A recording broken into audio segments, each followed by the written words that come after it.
We are moving on to file item 143. Senator Wiener. Secretary, please read. Senate Bill 79 by Senator Wiener, enact relating to land use. Senator. Thank you very much, Madam President. Colleagues, I rise to present Senate Bill 79, which authorizes more housing near our highest quality, highest capacity public transportation stops, high-frequency rail, light rail, bus rapid transit that's physically separated, and ferries. I wanted to just state that we took a series of amendments in the Appropriations Committee on various subjects, including starting to really flesh out the local alternative option, where cities can prepare their own local version of this and have that apply instead, as well as making some clarifications around minimum affordability standards. We talk a lot when we talk about housing policy in this building about where we don't want to build housing.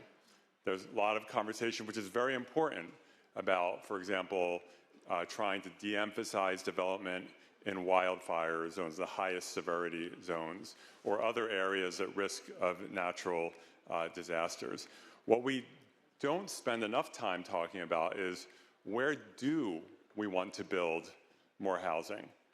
I think most people agree in this body that we need more housing. And so where should we be emphasizing it? I can think of a bunch of different areas near high-quality jobs, on commercial corridors.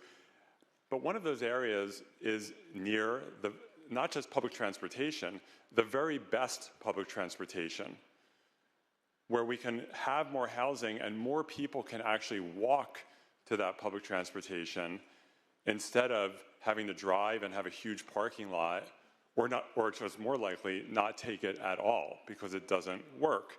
And we see that we do have systems in California that don't have a lot of housing around it, and they have low ridership as a result.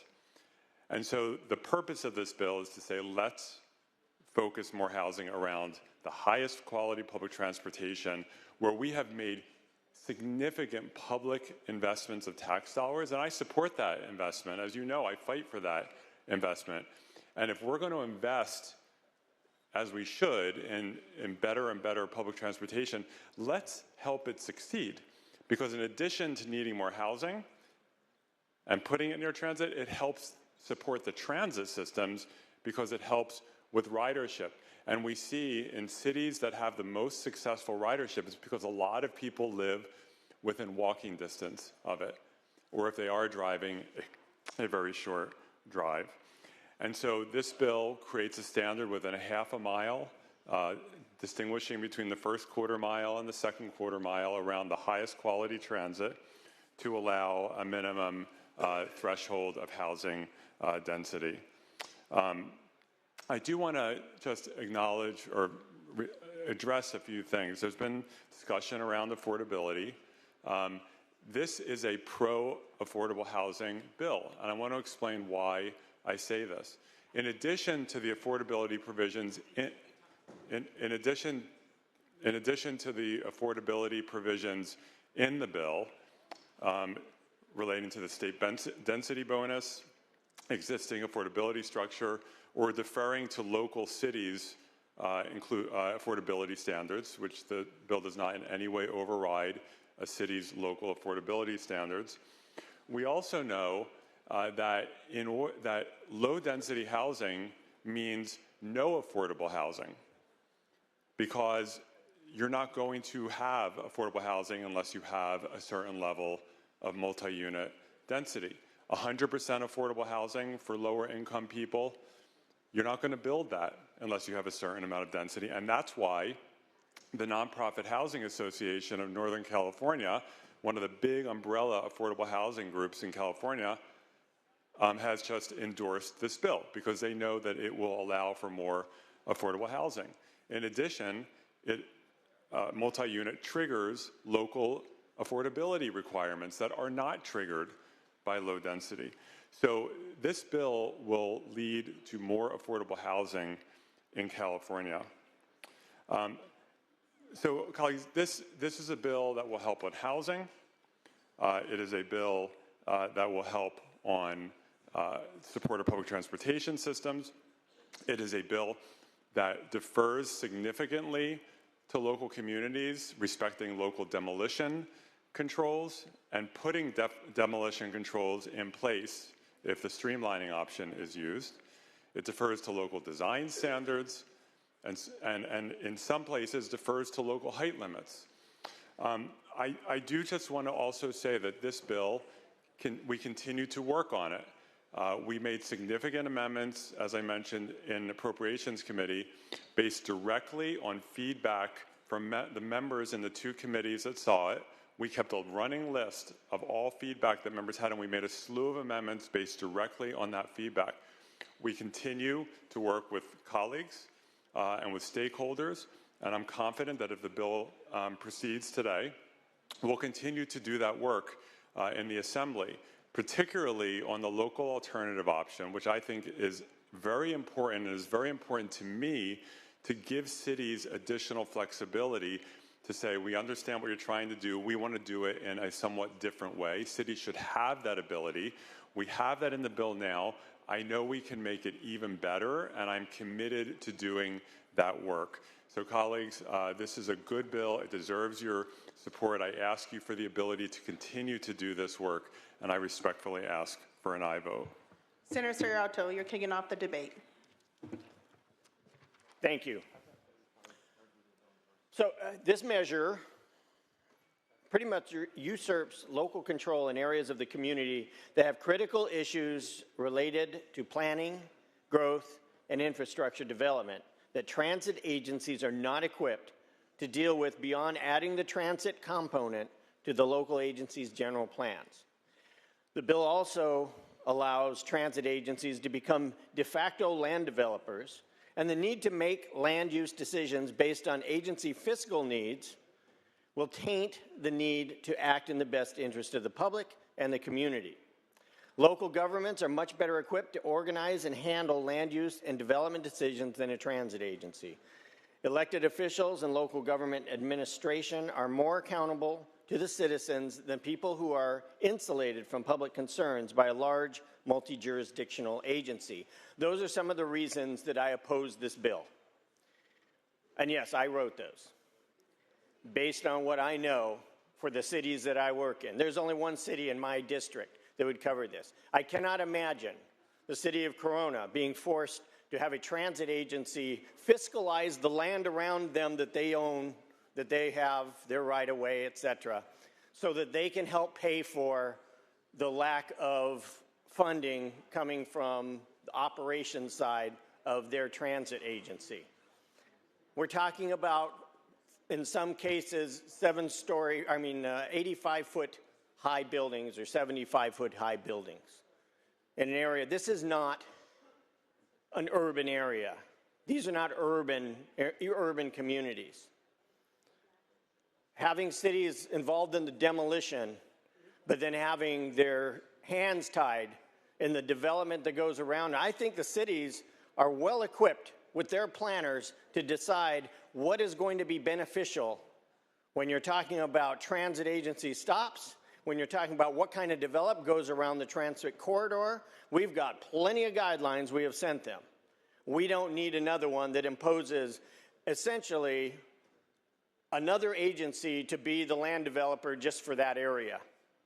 And that's what I feel like this thing is doing.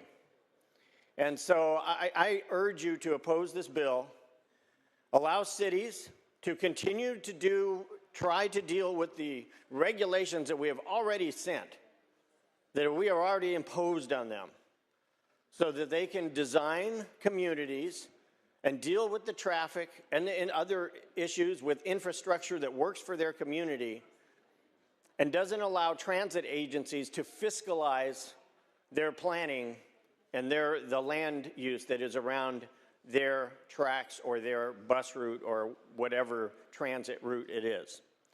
So with that, I would just kindly ask that we pass on Sb79 and vote no. Thank you. Thank you. Senator Menjivar, you're recognized. Thank you, Madam President. With great respect to the author, I rise in opposition to this bill. I have voted on almost every single, I think in every single housing streaming bill. In fact, this year I'm also voting on the author's bill regarding CEQA and looking at it again. I want to make sure that we are building more housing. And the author, with great respect, he puts a lot of time in explaining to each of us his bills, and I do appreciate that. And we had conversations on this, and he showed me a map of what transit lines would qualify for this. I fall within 0.4 miles of one eligible project. This project is going to be the first light rail in the San Fernando Valley. However, it goes from nowhere to nowhere. It's not connected to anything. And it's going to qualify for half a mile from that project to build 4 to 5 feet within, 5 to 6 feet within the first quarter, 4 to 5 feet within the second quarter of the transit. Not all transit lines are created equal. We are not London, we are not Zurich, we don't have the transit infrastructure yet. And I think when we're looking at these kind of bills, we shouldn't put the horse before the carriage. We should invest more in our transit. I don't have the infrastructure, even though I have frequent transit lines in my district. They're not the ones that my working class communities are going to use as they're traveling to the senator from West LA's area or the senator from Santa Clarita's area. These transit lines that would qualify under this bill are not going to be utilized by my working class individuals who, just like during the pandemic, could not work from home or are working really far away from their homes, because my area is a more affordable area to live in, and they have to drive everywhere else. I'm not in a situation where my district can stop taking and riding vehicles. This is why I respectfully ask to look at this bill through a lens of, just because it's next to a qualified transit doesn't mean that more people are going to utilize it. If the transit is not taking people where it actually needs to go, people are not going to utilize it, which is why I'm respectfully asking for a no vote on this bill. Thank you. Senator Padilla, you are recognized. Thank you very much, Madam President and colleagues. Appreciate the spirited debate. I rise in support. Someone who spent more than 25 years professionally working in land use and having personally been engaged in many of the most large-scale integrated complex land use plans in the United States, I can tell you, at least to me, this debate is not new. The idea that you could integrate transit infrastructure or even future planned transit infrastructure and the opportunity to maximize the land assets and the right-of-ways to provide housing and to integrate that housing with mobility, with greater options for people's mobility, is not new. And I think the evidence is pretty overwhelming on two fronts. One, in getting at, and not perfectly or completely, the element of addressing housing affordability that deals with the supply side, that deals with scarcity, that deals with the need to help facilitate production. It also is pretty overwhelming, and has been for decades, the benefits of integrating housing with transit infrastructure in terms of its impact on people's mobility, which in turn impacts employability, which impacts economic opportunity, even personal individual health, and even environmental quality. The data is pretty overwhelming. This bill is not perfect. The author here seeks to allow projects that may come before a local jurisdiction to be an allowed use in any zone as long as it qualifies and resides within a certain proximity to the transit infrastructure. Also seeks to respect the local implementing ordinances that are important with regard to other standards that may be different community to community. I believe that this is an honest and sincere attempt to address quality TOD development, to provide greater opportunities for housing production, to co-locate housing in transportation corridors, and to still try to find a way to respect the implementing ordinances that local jurisdictions may adopt. Again, I appreciate the author's willingness to continue working this bill to move it forward, and so I respectfully ask for an aye vote. Senator Alvarado Gil. Thank you, Mrs. President, Madam President, and members. I rise in respectful opposition to this bill, and I want to commend the author and the diligent work that he's done in this realm. There's a pair of experts on the other side of the aisle in housing that I typically go to when I have questions, and the author is one of them.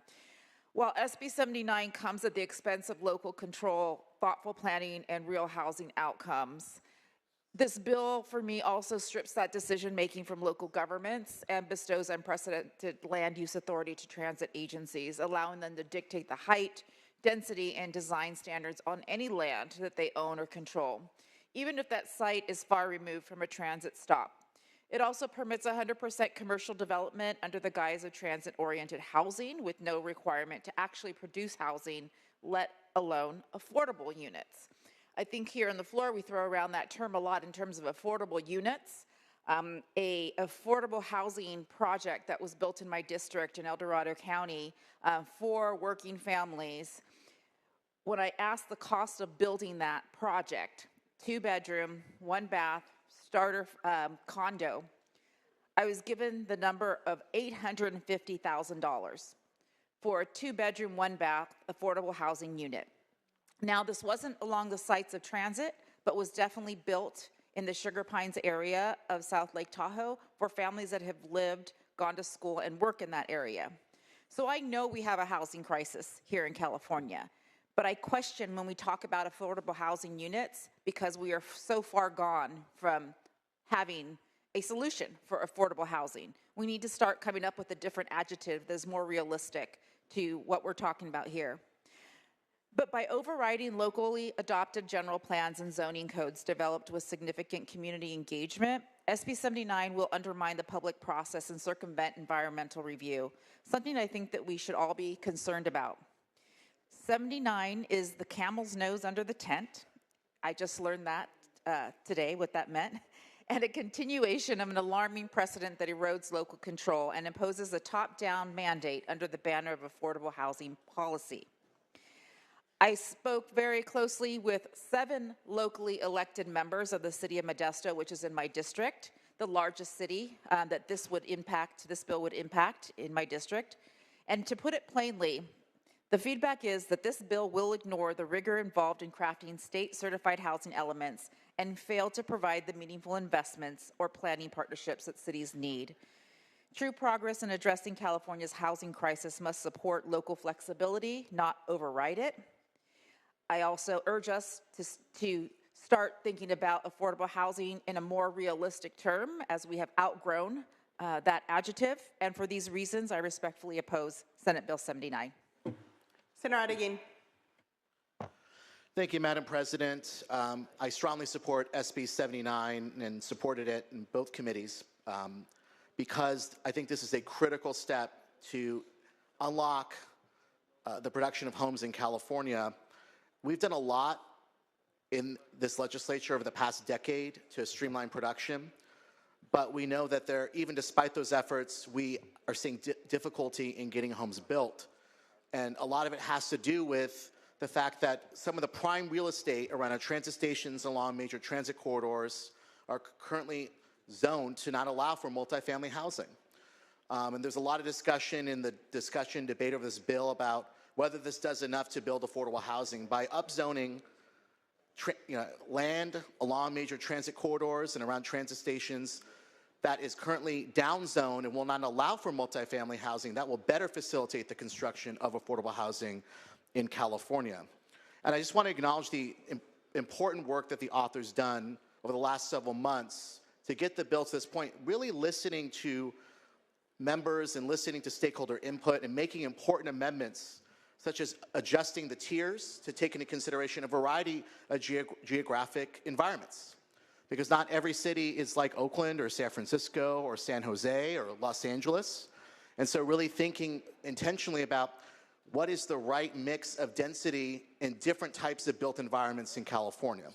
And I just also want to acknowledge the important amendments that were made around the Surplus Lands Act and making sure that we're not going backwards to allow for transit agency and public land to be used for commercial development, but rather continuing to prioritize that land for housing, because that has really been the focus of the legislature's work these last several years, has been to make sure that we are prioritizing public land for housing production. So this is a critical step to advance the state's work to build housing. We are facing a housing emergency in California, and despite the good work we've done, we need to get more homes built now. In some estimates, we have close to 3 million homes that need to be created in the state to address the existing shortage. This is a significant step, and I acknowledge it's going to have an impact, but it's the impact that we need in California if we want to move the needle in addressing our housing crisis. I respectfully ask for an aye vote. Senator Becker. Thank you. I have a lot of thoughts on this housing bill, and I know some comments may be used by one side or the other. I just feel it's important to speak candidly. I do think, as my colleague from San Diego said, this is an honest and sincere attempt at transit-oriented development, but I have a lot of concerns. So, friends, we're going to have a little kind of Christmas spirit here. This is Festivus for me, airing some housing grievances. Because when I first asked about this bill, I said to the advocates, what about the RENA process? We just completed a 3-year, incredibly painful process across my cities and I just feel for the city council members, just countless hours of hearings with constituents upset just upset about the process with direction, many rounds with HCD, often inconsistent direction, often changing of reviewers, moving of goalposts, and many cities only recently completed those housing elements where we told them, hey, you pick where you zone. And then here we're coming along and saying, hey, and by the way, we're going to choose for you in these areas. And so when I asked one of the advocates, they said, well, they zoned in the wrong places. So I'm like, okay, well, would you think of, and I talked to the author too, would you, if we have a bill like this, which I do think there's some positive aspects, would you consider getting rid of the RENA process?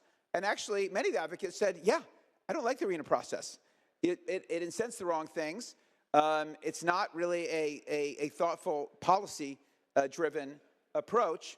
And I said, will you have those conversations? And they said, yeah, we'll have those conversations going forward. So I very much look forward to those conversations because clearly there's a lot of unhappiness with our current RENA process, and it hasn't led to the outcomes that we want. How many years have we had this process now?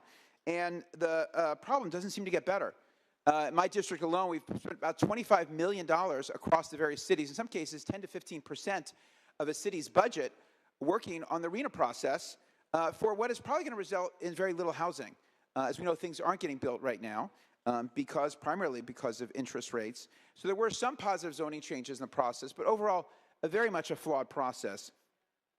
Despite that, I actually feel cautiously optimistic that this might actually, those conversations might be the beginning of a serious, thoughtful debate about our housing strategy. What is our housing strategy? What are our goals, and how are we going to measure this? And I've invited some of those advocates to my district, say, come to my district, come to the peninsula, see what's working, see what's not working, engage with constituents, see what's possible. The city of Burlingame, for example, 25,000 people, has 1,350 units recently completed or in process right now. That's actually more than San Francisco built all of last year. The city of Santa Clara, in my colleagues from Hayward's district, a small part of the city of Santa Clara, according to the San Francisco Chronicle, built more all of last year than all of San Francisco. Yet we don't get support for infrastructure. I have 14 cities, and we often point the finger at these suburban cities. I have 14 cities with a higher housing density than San Jose. I have 11 cities with a higher population density than San Jose. But again, we don't get the infrastructure support. Burlingame, as I've just mentioned, has the most dangerous train crossing in the state. On average, 1 to 2 cars get hit every year in Burlingame. 1 to 2 cars get hit every year, yet we cannot seem to finance a grade separation out of this body for that city. And then, of course, we have many other issues in the housing process. Caltrans owns surplus land right in my district, and we can't seem to pry that loose for them to build housing. School districts have plenty of land, as Tony Thurman has pointed out. We have to get the state to be a partner. There's not enough funding for affordable housing. Getting to the bill specifically, and again, I do think there's some positives. I Googled, I said, in Paris, what is the average height in the Paris apartments? And it's basically exactly what's kind of called for in this bill, right? That's sort of optimized for that amount, which I appreciate. But the proposed half-mile standard around hubs of all size, that may work in a city, in an urban core, but not necessarily in my district, right? And I've had conversations with the authors looking at, should we have a second tier for smaller cities where maybe, when you first came to me, I said, what about eighth of a mile, right? That'd be a huge win. If El Camino, we have lots of high-dense housing, that's a win. Why are we going so far in these neighborhoods? There is a opt-out provision. So in this bill, there is a local opt-out provision. I'm told many of my cities that have done a lot of this hard work would qualify. I am just honestly concerned about another bureaucratic process with HCD where we have to go to HCD and prove the local opt-out. I'm like, I don't know if we can stomach that. I can personally handle it. But the author has committed to work on that provision going forward and look at that transit opt-out provision. So with that, and having just emerged from the most difficult RHNA cycle in recent memory, I remain undecided. I'm leaning towards supporting the bill and giving the author a chance to keep working, because I do think there are a lot of important ideas here. I'm heartened that maybe this is actually the beginning of a conversation across the state to say what is actually working. With colleagues here who have actually built a lot of housing in their cities previously, what is actually working here to move the needle rather than kind of endless zoning bills that anger the local public and don't show a lot of results. So I'm hoping that if we keep working on this, this can be a step in the right direction. Colleagues, thank you for letting me air my grievances, and I look forward to the rest of the debate. Senator, since half of the body will be speaking today, maybe one of them can sway you one way or the other. Senator Ashby. Thank you, Madam President. I rise because I have an audience of one, and it is the author. So I am willing to vote on this bill today, but I have deep concerns about the 7 stories high by right 1 mile from a transit line. For my district, that's virtually the whole district. And I know that you are committed to continuing to work on this issue. I need that to be firmly on the record. And I need to say to you that if that isn't changed by the time it comes back to this chamber, I would not be able to support.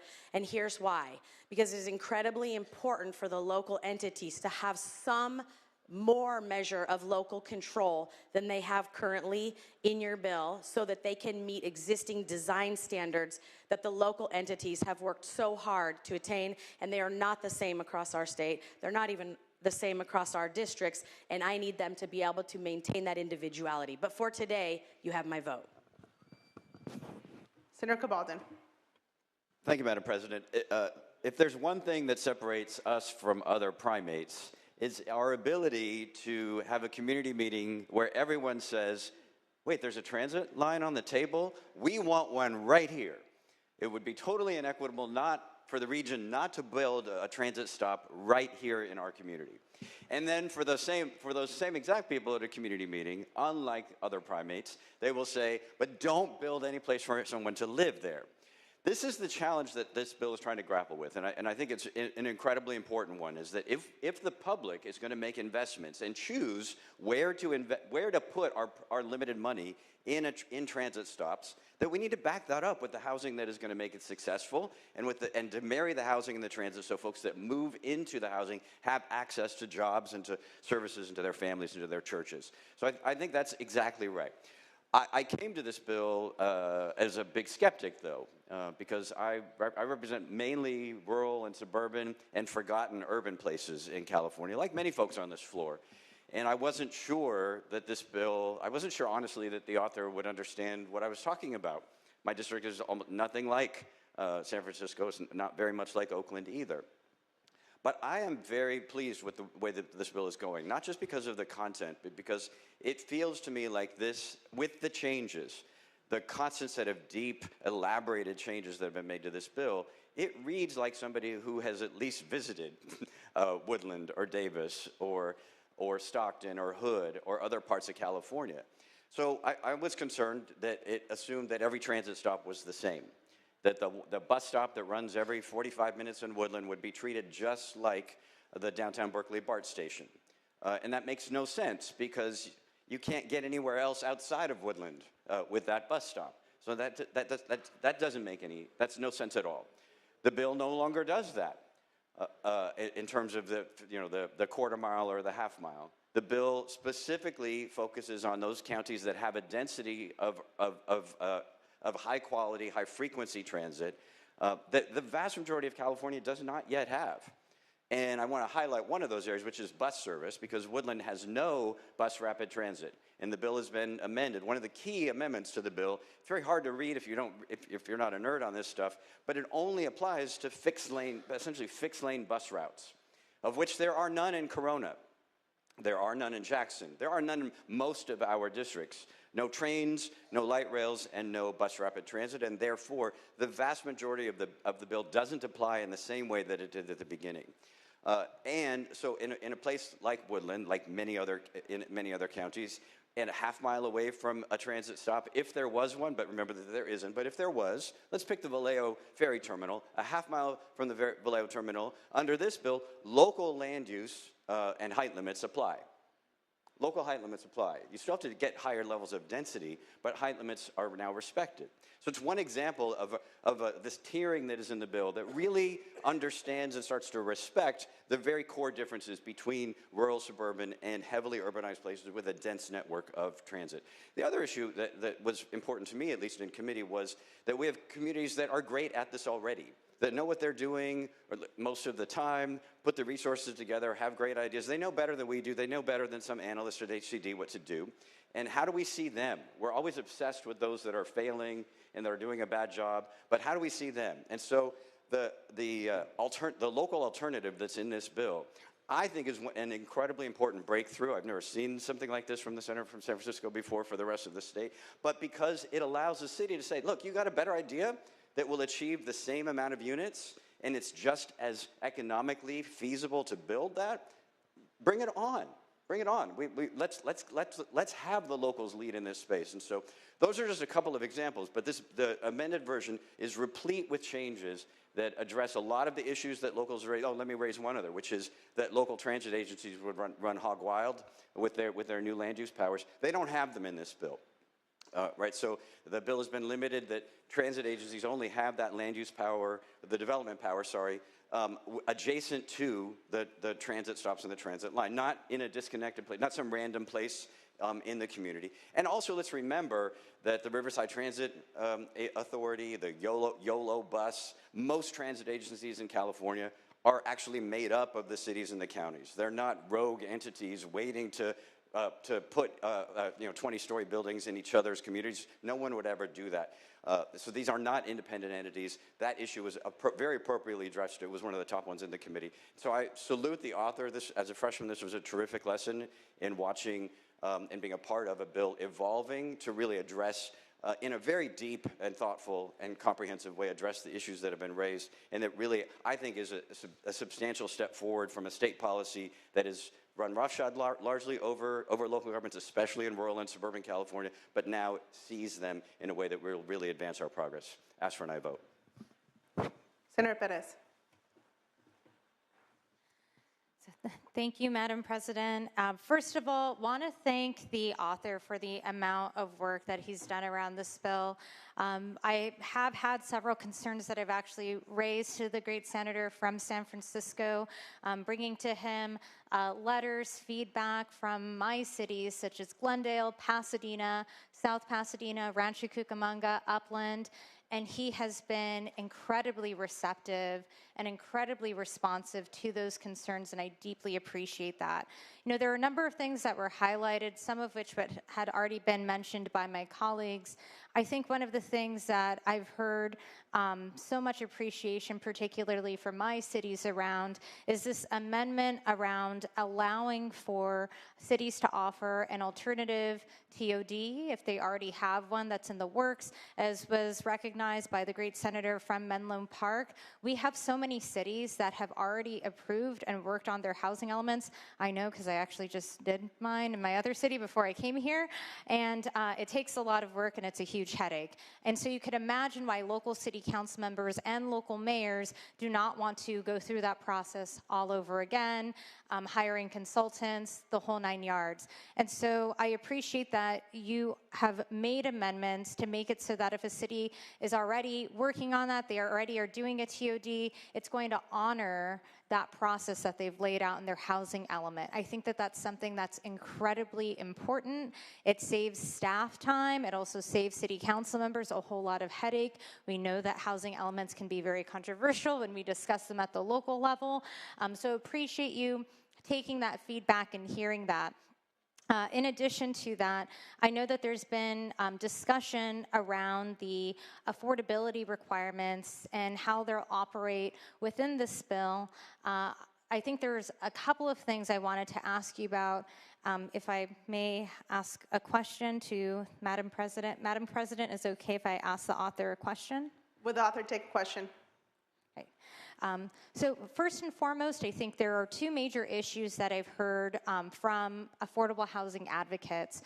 One is making sure that there is more affordable housing that is included here so that there's a minimum requirement included. So wanted to hear how you responded to that because know that you added that in. The second piece is this issue of displacement. We know that when new developments arrive, especially sometimes in these areas where you have very old buildings, that there are oftentimes tenants that are living there that are not paying market rate rent.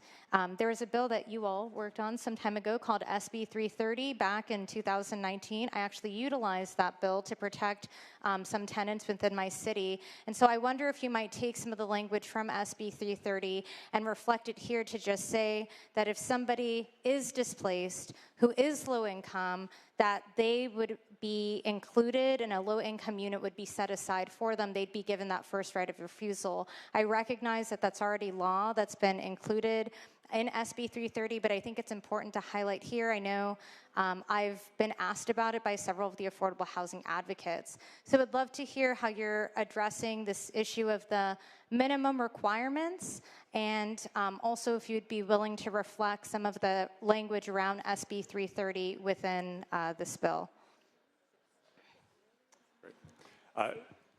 Through the chair. Yes, Senator. Thank you, Madam President. Thank you so much to Senator Pasadena for engaging with me, and thank you to everyone who's engaged with me on this bill. We've had some amazing conversations, so thank you. In terms of, I'll start with demolition. I live in a city that has experienced massive displacement. I live in a neighborhood that's experienced massive displacement. The Castro, where I started as a young lawyer doing pro bono work representing low-income renters, a lot of them older gay men, long-term HIV survivors facing displacement during the first dot-com boom. And this was all during a period in the Castro and the Mission, other parts of San Francisco, when almost no housing was being built, and we were seeing a clearing out of renters in these communities with no housing being built. So I wanted to sort of say that sometimes there's a notion that the only thing that causes displacement is knocking down someone's building. Yes, knocking down someone's building displaces people, but not explosive housing costs, even when you're not building anything, really displaces people. And to me, when I work on housing, it is about adding, being additive, not about replacing the people who are there. And that's why the very first housing law that I authored, Senate Bill 35 in 2017, included incredibly strong anti-demolition standards in it.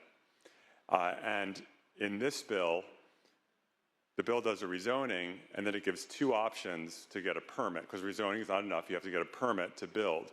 One of those options is to use the Sb35, it's now Sb423, streamlining, subject to those strict demolition standards, so you're not knocking down buildings and displacing people to build new housing. If you are not using the Sb423 streamlining, then you have to go through the normal city permitting process with CEQA, city council approval, et cetera, and we incorporate Sb330 protections, which are different, but they are existing law, and we cross. So we have two different anti-demolition, anti-displacement protections from Sb423, Sb330, and those are both incorporated into the bill. And we also do not override local demolition restrictions. And so there are cities in California that have, moderate or very strict demolition controls. We do not set those aside. Cities, people are still bound by those. On affordability, the original version of the bill simply deferred to local inclusionary. It was not explicit, so we made that explicit so that if cities decide to adopt affordability, that applies. We want that cities have that control and will retain that control. We then put a baseline in of the state density bonus affordability. That's long-standing existing law up and down California, and that's incorporated into the bill as a baseline. And then on top of that, as I mentioned at the beginning, allowing for multi-unit allows for 100% affordable housing, that if you have an affordable housing builder that wants to build for low-income, working-class people, for example, they'll be able to do that. And that's why I mentioned one of the largest affordable housing consortiums in the state was opposing the bill. It not only dropped their opposition, is now supporting the bill because this is a pro-affordable housing bill. It's a pro-everything bill in terms of housing. Thank you. I have another question, if you wouldn't mind, Madam President. Would the author take another question? Yes. My last piece is around labor standards. This is something that's incredibly important to me, and I want to ensure that labor standards are reflected here in Sb79. We know that our workforce is incredibly important around the development of these projects, and especially projects that are high density. There's also, I think, the same workforce that works on many of these transit projects, so there's many reasons why we want to ensure that's included here. I know that I've raised this to you and would like to hear how you'll be including those labor standards and making sure that that's reflected in this language. Yes, so through the chair. Okay, thank you for that question. As I mentioned, there are two pathways to get your permit for a project here. One is through SB423, which this body passed with bipartisan support several years ago, and with the support of both the building trades and the carpenters. They both supported it. That doesn't always happen. And that has labor standards in the bill around wages, healthcare, et cetera. So if you go the SB423 streamlined route, those existing labor standards that this body passed a few years ago with bipartisan support will apply. If you go without that streamlining, that means you're going through the normal city council discretionary CEQA process, and the cities can approve the project, to put conditions on the project just like they can now and have long been able to. And there are times when labor participates in that process, and they'll be able to. So it'll either be the traditional route that's dealt with these issues for many, many years, or SB423, which has automatic labor standards. Thank you. I appreciate your feedback, and once again appreciate the work that you've done around this. I do want to highlight another key piece that was also brought up by the great senator from Sacramento, is the adjustments that you made around height limits, honoring the height limits that many of our cities have already worked on in their local municipalities. And there's also overall been a reduction of some of those height limits across the board. And in particularly, just in looking for the map that you've provided for my district, we saw many of those height limits come down, which I appreciate, because I know that that's always a point of concern. And really, I think more than anything, that alternative TOD process is so important and so critical after so many's just worked on completing their housing element. Finally, I'd just like to raise, I know one of the questions and concerns that came up to me was around the impacts that a bill like this would have to those areas that were impacted by the fires. Both Altadena and Palisades would not be included in this bill. I had requested from the author a map of Los Angeles and of my district, and they are not included in the bill, both Altadena and the Palisades, because we do not have a major transit corridor in either of those areas, either of those towns. So I do think that's important. I know that that was cause for concern as well. So I appreciate the amount of work that you've put into this. I know the city of Glendale has removed their opposition. I know many of my city council members feel as though you've taken the time to hear them and hear their feedback. I hope you'll continue working with some of the affordable housing advocates around this. You know, I'm happy to hear you'll be including Sb730. I think that's an important component, as well as the labor standards that I think are really necessary. But I think we all recognize, as somebody that's so committed to active transportation, that housing has to be a key component of that conversation. And the group that you're working with, Streets for All, they've done excellent work in my district. So appreciate the amount of work that you've put in, how receptive you've been to the folks of SD25, and we'll be supporting this bill now and look forward to continuing to discuss with you amendments that my local cities are looking for. Thank you. Senator Smallwood Cuevas. Thank you, Madam President, and I agree with all of my colleagues about the expertise of the senator from San Francisco and what he's brought to addressing our housing crisis here in California and really being a voice for so many marginalized communities across our cities. And I think it's often difficult to bring the nexus of those two things together. How do we build housing and at the same time care for our most vulnerable communities? I have heard from many in my district, and I'm conflicted because my district is really split on this. On the one hand, my Washington National Corridor in Culver City is very supportive of this initiative. On the other hand, many of the community transit and housing advocates in south central parts of my city, southeast part of my city, where we have the most vulnerable, the highest rates of homelessness, the highest rates of displacement, the erasure of whole communities as a result of density that is growing and necessary, but at the same time pushing folks further and further out of the communities that they've been born in, that they've cultivated, and many times work in. And I think one of the points raised that, you know, when we are looking at these transit-oriented development projects, we have to keep in mind the folks who rely on public transit. And in many instances, those are working class communities of color. I just want to share a statistic that in South Central Los Angeles, along the Crenshaw corridor, which is where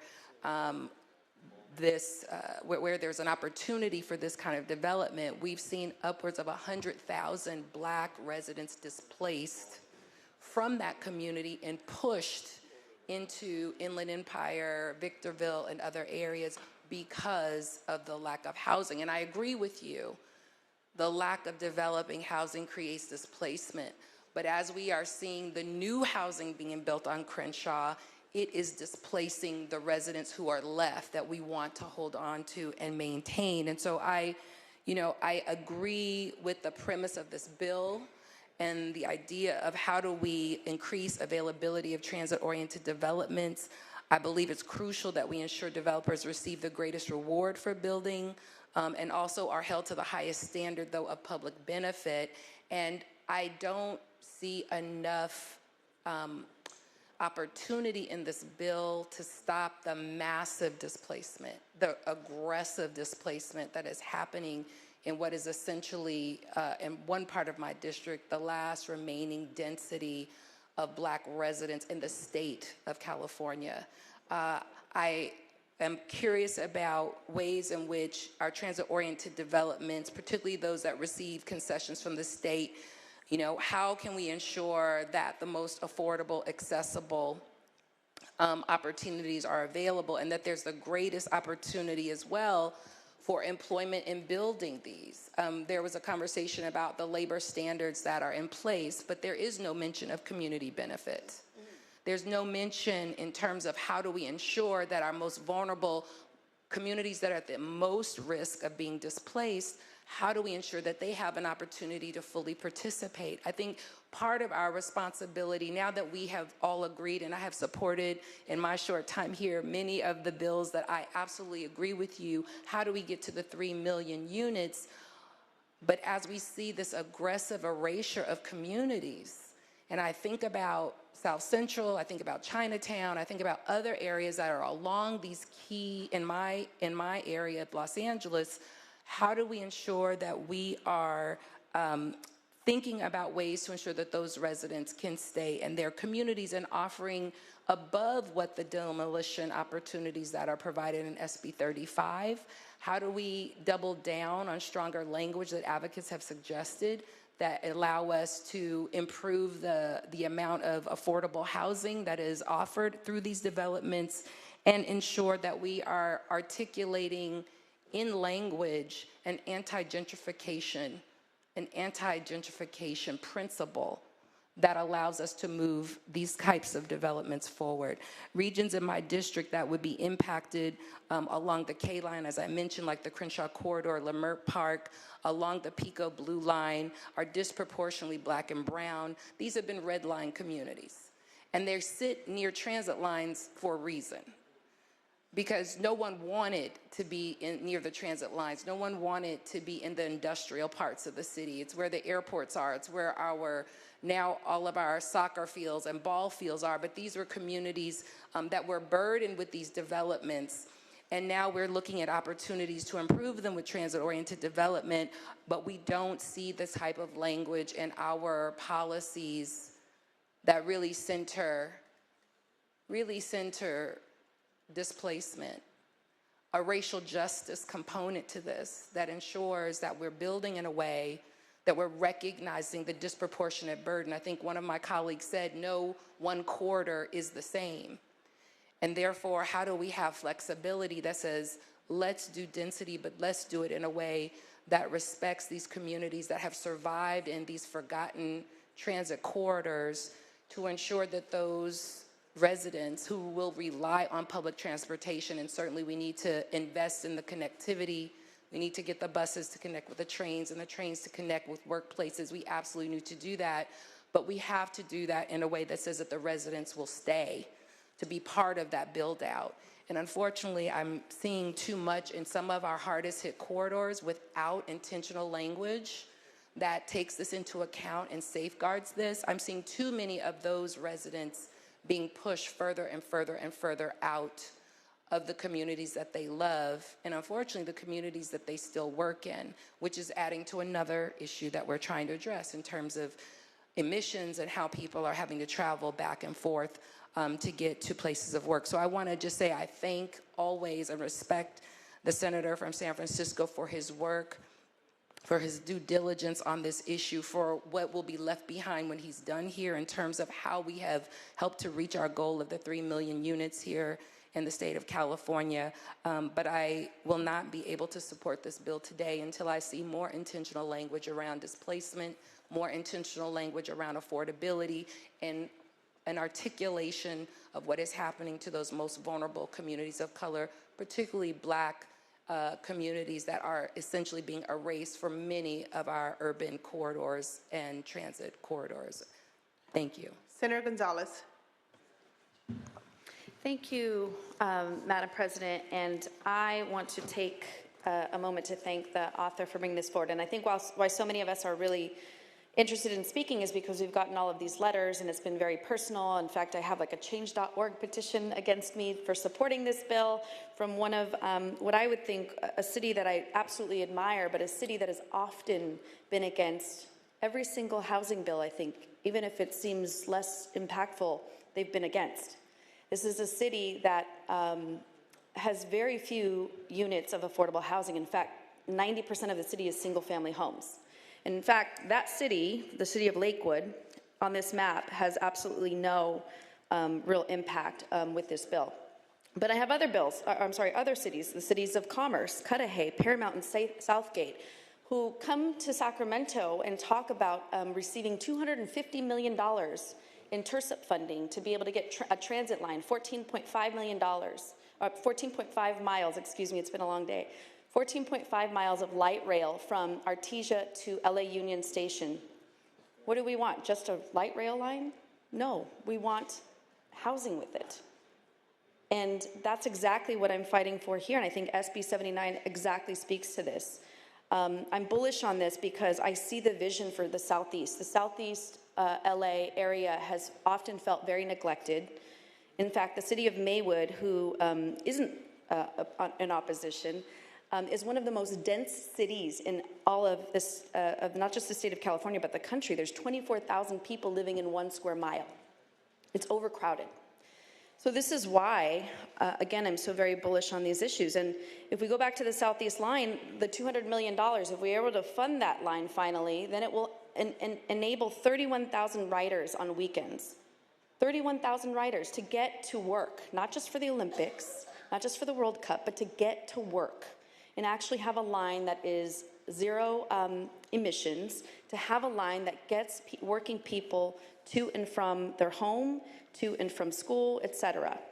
And so I encourage, this is really a message for my cities, I encourage them really to think, when they oppose these bills, to really think hard about what they're opposing. Don't just tell us local control when we have homelessness happening. Don't just tell us local control when you have residents that really need these types of really impactful transit projects.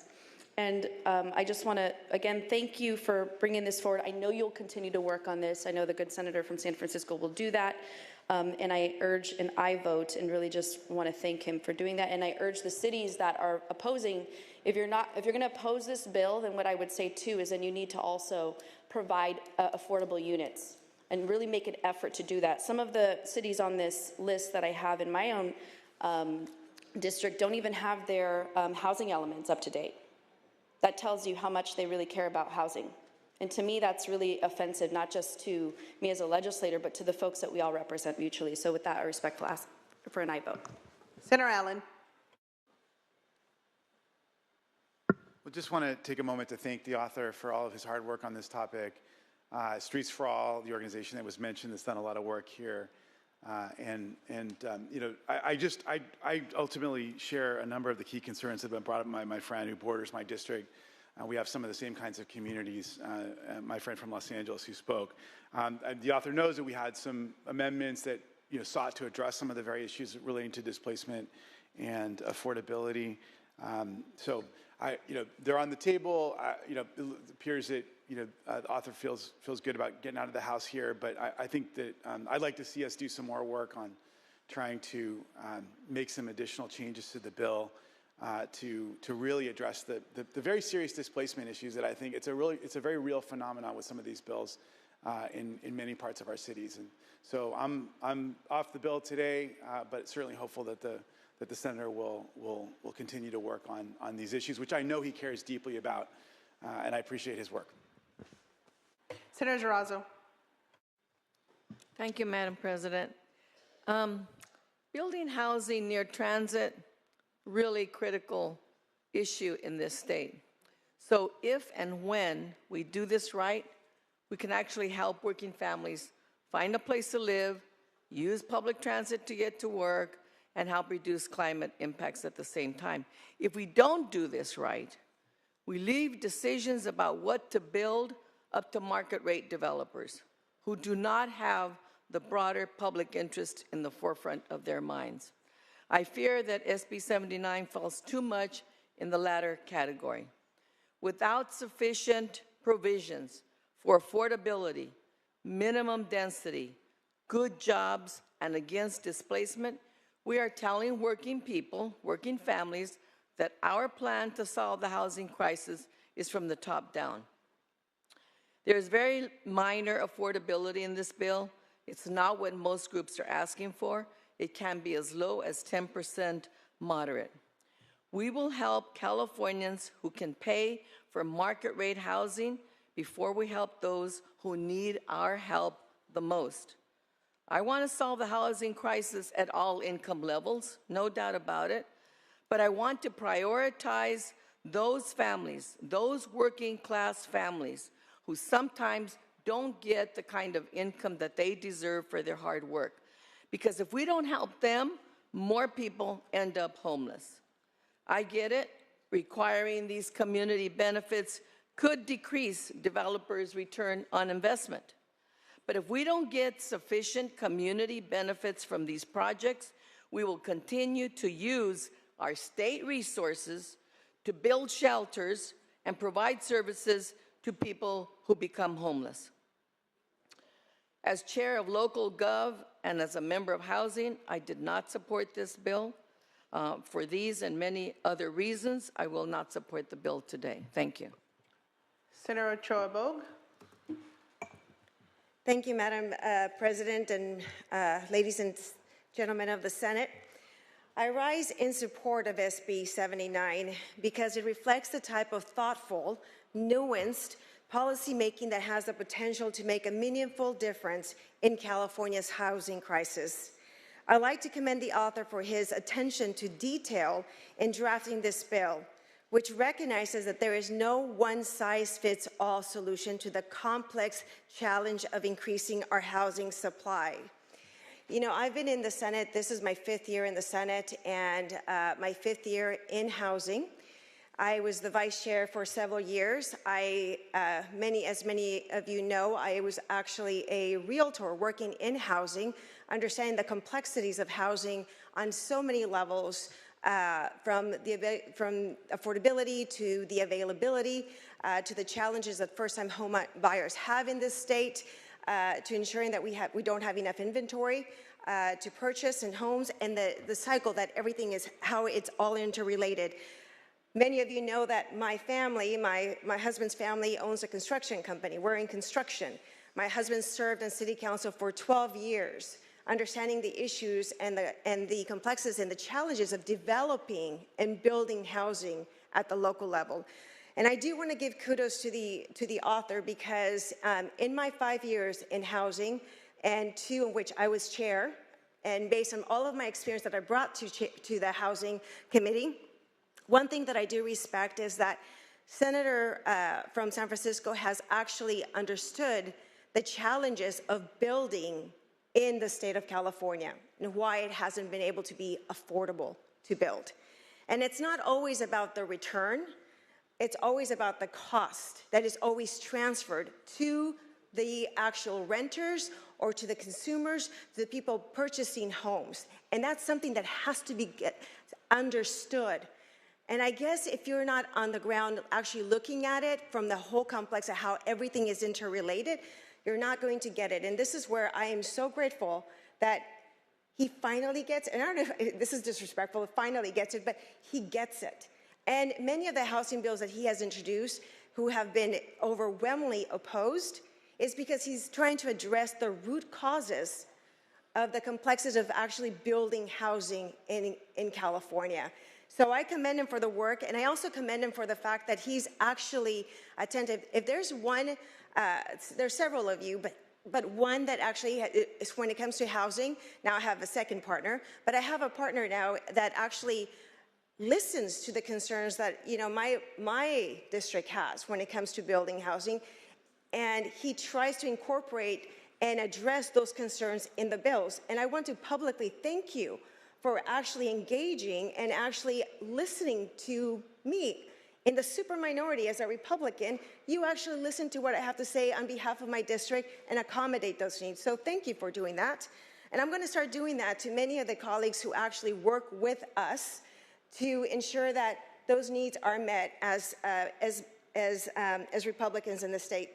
So going back to my talking points, by streamlining highly specific development projects near major transit stops, this bill strategically boosts housing supply where it makes the most sense. Areas that already have the infrastructure to accommodate growth and are connected to jobs, transportation, and economic opportunity. While I'm disappointed that the amendments to the bill now exclude fully market rate developments, the fact remains that when one city builds housing, the entire region benefits. Many of my constituents are super commuters, spending hours each day driving to and from work in LA, Orange County, or even San Diego because they've been priced out of living in those areas. More supply in urban areas means more options, lower pressure on prices, and in case of Sb79, shorter commutes and fewer drivers sitting in traffic for hours each day, not to mention the improvement of quality of life and behavioral health for those commuters and their family members that are waiting for them at home. In addition to the transit-oriented housing strategy, this bill's market-based approach to supporting struggling transit agencies creates an opportunity for long-term, sustainable funding solutions so that these critical public resources can continue to serve Californians without the need for government subsidies, which we've been doing every single year, I think every single since we've been here, because it can't sustain itself at this point. So overall, I believe that Sb79 is an example of what we need to do more in California, which is pursuing solutions that account for the vast regional diversity and complex needs that exist in our state and maximizing the value of resources we've already invested in. And one last point that I do want to talk about is the importance of building affordable units in our state, in our communities. That can only happen if the state is fully funding those programs. And I know that I have communities, you know, I live in the Inland Empire, Riverside and San Bernardino County, the fastest growing region in California. And what's interesting is that we still have the land to build. And many of my cities want to and are ready to develop affordable housing, but there's no funding for it. So folks, we're trying, there's various folks, but as was mentioned previously by my colleagues, we're not going to subsidize our way out of the housing crisis in California. We're going to have to build. And when we build, that means that folks that were renting get to go into these new homes that they can either purchase or rent bigger and upgrade, and then they leave behind open units that they can be used by other folks coming into the market. And I'm thinking about folks that just graduate from college, people who are just entering the market as young adults, living independently. These are the folks that get to come into those homes. When we have new housing coming in, we have folks that are retired, that are going to be downsizing, that now leave those homes open for someone else to actually come in and rent that. So building housing helps everyone. It's a trickle effect that happens when we build. We have to remove those barriers that make it difficult and expensive to build in California. And I thank the senator from San Francisco to listening to our individual districts and to engaging in the process of building more housing in California as the former chair of housing in our state.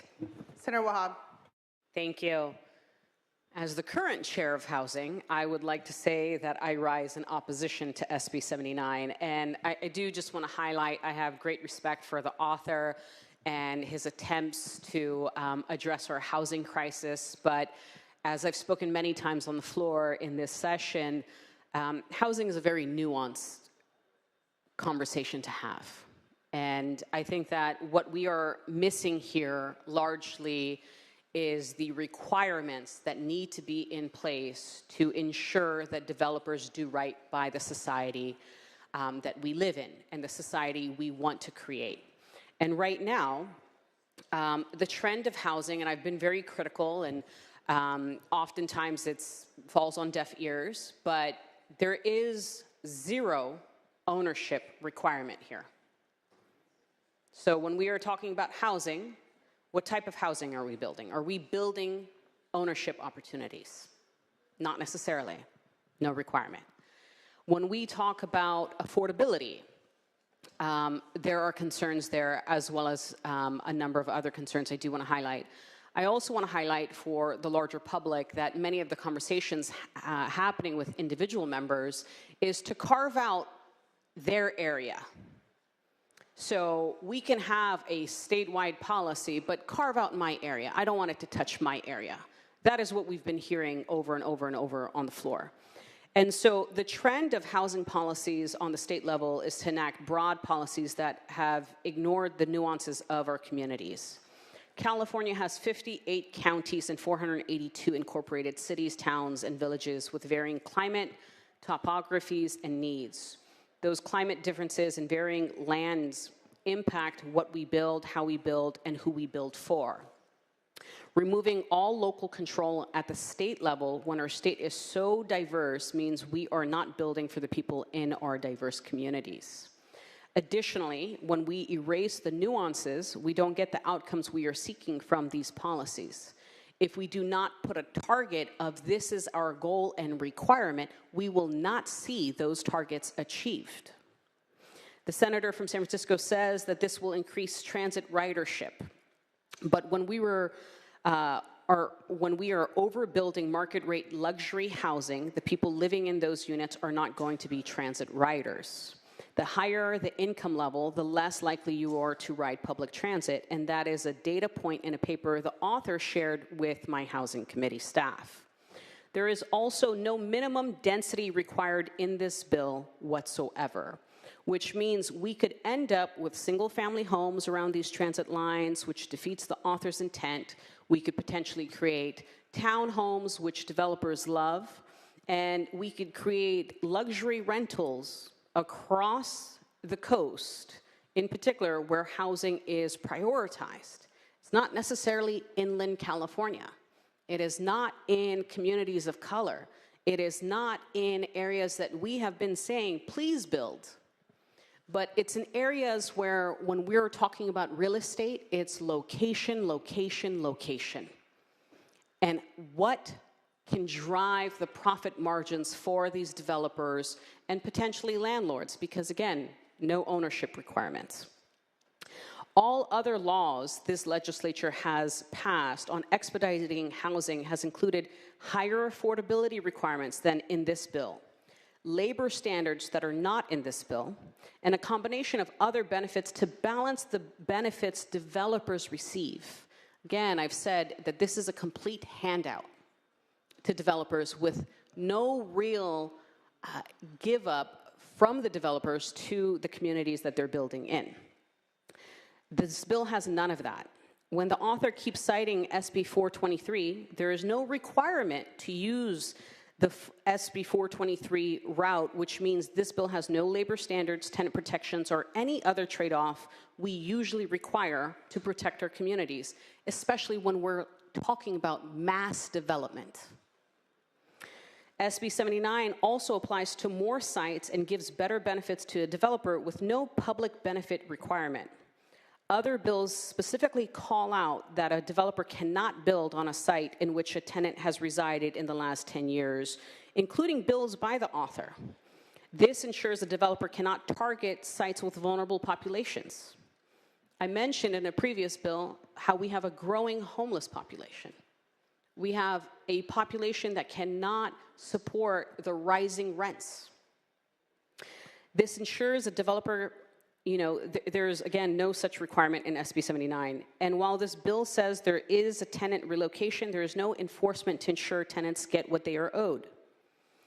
I want to highlight that I do deeply disagree with this bill, and I think that the author is working incredibly hard to address some of the concerns. Not all of my concerns, but some of the concerns. And I don't believe that this will solve the crisis if we are not making meaningful inroads on affordability. I want to highlight that also, as much as we talk about supply and demand, all the data points say that the trajectory we're going, even if we were to increase it, we're going to see the supply and demand actually address our housing concerns in 2 generations. So not today, not tomorrow, in 2 generations. We cannot wait for the concept of let's just build more. And I agree with the efforts that this senator has been working on, as well as many of the other provisions when we are looking to reform the laws that we've had on the books for 30 plus years, 10, 15 years, constantly, improving efficiencies and much more. But I do not believe that this bill addresses all of our concerns that we have stated, from affordability, tenants, rents, ownership, and the safeguards that we as policymakers are required to put in place to protect the most vulnerable people that cannot sit in this room. So I respectfully ask for a no vote with deep respect for the author. Thank you. Senator Wiener, you may finally close. Thank you very much, Madam President, and thank you, colleagues. This has been a very robust debate with maybe not every perspective on planet Earth represented, but many of them, and that's one of the beautiful things about the California State Senate, that we can have these robust conversations. You know, I want to, just looking big picture, because there was a talk before, and I have the senator, the chair of the Housing Committee and I actually have a fantastic relationship, and we agree on many, many things. We have some fundamental disagreements on housing, and I respect that. But I do want to just say, because there was a reference made to like the last few years and the housing bills we passed. And it's really been, that work started about 10 years ago, before I got here, with work around accessory dwelling units, ADUs. It took a number of years, probably 5 or 6 years, to really perfect that. And ADU production in California is exploding. It took time. Nothing with housing is fast, but it's happening. So some of the laws that we've been passing in the last 2, 3, 4 years, during a pandemic and high interest rates and everything else, we are laying strong groundwork in California. But I want to just say, because sometimes when people, they look at these laws we're passing and we're building things, and maybe people are being displaced, or this bad thing or that bad thing is happening. Let's look at the 50 years before we started to do that. Because it was in the 1970s that this state decided that it was no longer important to build housing, and we basically stopped. What happened in the 70s, 80s, 90s, 2000s, et cetera? Explosive housing costs and massive displacement. That's the status quo. And it's a status quo that is strangling California that we're trying to change. And what this bill does, it's very simple. Yes, it's a long bill. Everything is complicated when it's written in ledge council form. It's a simple idea. Let's have more housing near transit. And yes, the details matter. And we have been working on those. I do want to say, and this is not a criticism of any member of this body, this is a factual observation, that in the 2 policy committees, we had disagreements with the chairs. And so some of the work that would normally happen in those committees in terms of refining a bill got delayed. But we're doing that work, and we're going to continue to do that work, and we're going to make this bill as good as it can be. Sometimes we have debates about, no, this is the right kind of housing. We should only do market rate housing, or we should only do below market rate housing, or we should only do dense housing, or only do single family homes. My view is, let's do all of it. We need every kind of housing in California, and when we pit different kinds of housing against each other, it just drags everything down. I'm for all of it, because below market rate housing is incredibly important. And when my first bill that I mentioned before that I ever introduced, Sb79, some of the arguments that were made today about displacement were made about Sb79, that it was going to be a mass displacement mechanism. Sb79 in San Francisco, that's what I know best, has resulted in more than 4,000 below market rate homes in just one city. And so sometimes I know that there is sometimes fear or concern about doing something differently and what it might do. And sometimes that fear does not bear out. And we're going to continue to work very hard on this bill, if you give me the opportunity to do so, to make it as good as it can be, so that it adds dramatic benefit to California on housing, on transit, and that we have just a better future for these incredibly important aspects of our great state. I respectfully ask for an aye vote. Secretary, please call the roll. Allen. Alvarado Gil. No. Archuleta. Adeguin. Aye. Ashby. Aye. Becker. Blakespear. Cabalden. Aye. Caballero. Aye. Cervantes. Aye. Choi. No. Cortese. Daly. Aye. Durazo. No. Gonzalez. Aye. Grayson. Aye. Grove. Aye. Hurtado. Jones. No. Laird. Aye. Limon. McGuire. Aye. McNerney. Aye. Menjivar. No. Nilo. No. Ochoa-Borg. Aye. Padilla. Aye. Perez. Aye. Reyes. Richardson. Rubio. Ciarto. No. Smallwood Cuevas. Stern. No. Strickland. No. Umberg. Aye. Valadares. No. Wahab. No. Weber Pearson. Weiner. Aye. Please call the absent members. Allen. Archuleta. Becker. Becker, aye. Blakespear. Cortese. Hurtado. Limon. Reyes. Richardson. Rubio.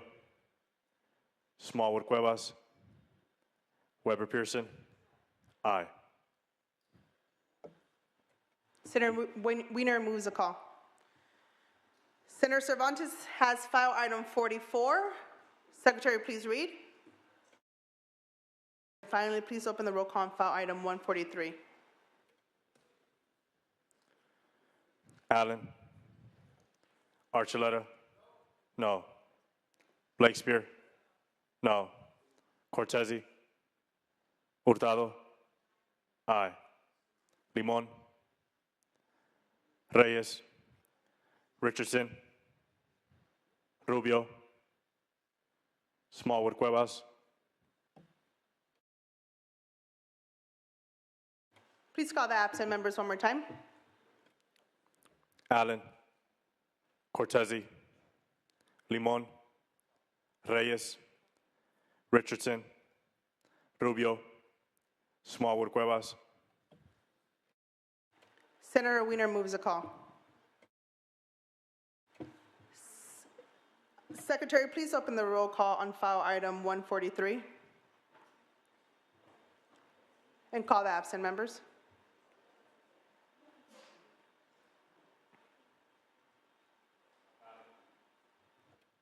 Allen. Cortese. Limon.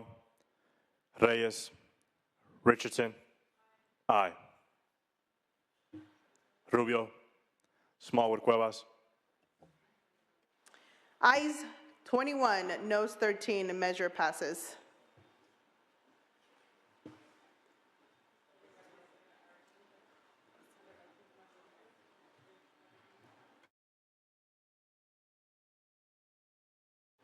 Moving on to motions and resolutions.